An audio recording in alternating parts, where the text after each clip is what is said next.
L'abondance universelle. Écrit et raconté par Libroteca.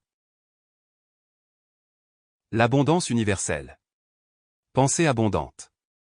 La pensée abondante est une forme de pensée positive. Il s'agit de créer une mentalité de valeurs positives qui vous permettent de percevoir votre vie comme une vie d'abondance et non de pénurie. Il vous apprend à faire basculer votre attitude mentale du négatif au positif et à apprécier tout ce dont vous pouvez être reconnaissant dans votre vie. Cependant, elle ne suggère pas que notre gratitude nous fera cesser de faire des efforts et accepter notre sort dans la vie, elle enseigne plutôt le contraire, qu'en reconnaissant l'abondance de nos vies, notre esprit adoptera le concept selon lequel les bonnes choses de la vie sont potentiellement illimitées. Abondant signifie être richement approvisionné, être surapprovisionné. Cela signifie que nous ne devons pas avoir peur de demander plus, car nous pouvons avoir confiance en sa réalisation. L'abondance est un magasin qui ne manque jamais de produits.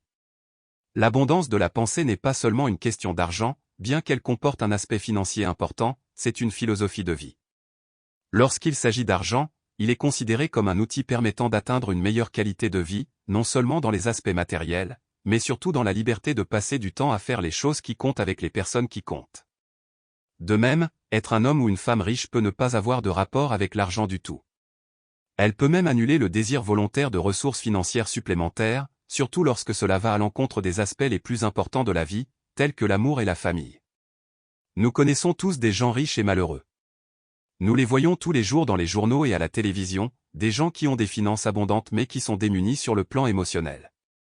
Une réflexion abondante consiste à changer la façon dont vous voyez votre situation personnelle afin de pouvoir changer la façon dont vous voyez le monde en général. C'est le fait de réaliser que vous avez été la cause de votre tristesse et de votre lutte dans la vie en vous concentrant sur ce que vous n'avez pas, plutôt que sur ce que vous avez. Loi d'abondance. La loi de l'abondance est l'une des lois universelles. Elles sont également connues sous le nom de loi spirituelle ou de loi de la nature.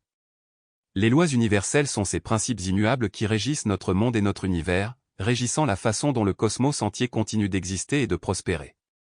Si l'idée même que ces lois existent peut être trop ésotérique pour certaines personnes, il existe une base scientifique solide pour plusieurs d'entre elles.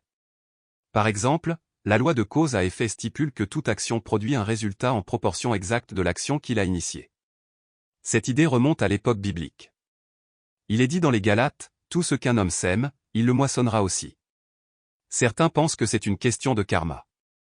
D'autres utiliseront la phrase « il va par là, il vient par là ». Tout cela revient au même. Les lois universelles fonctionnent, que nous y croyions ou non.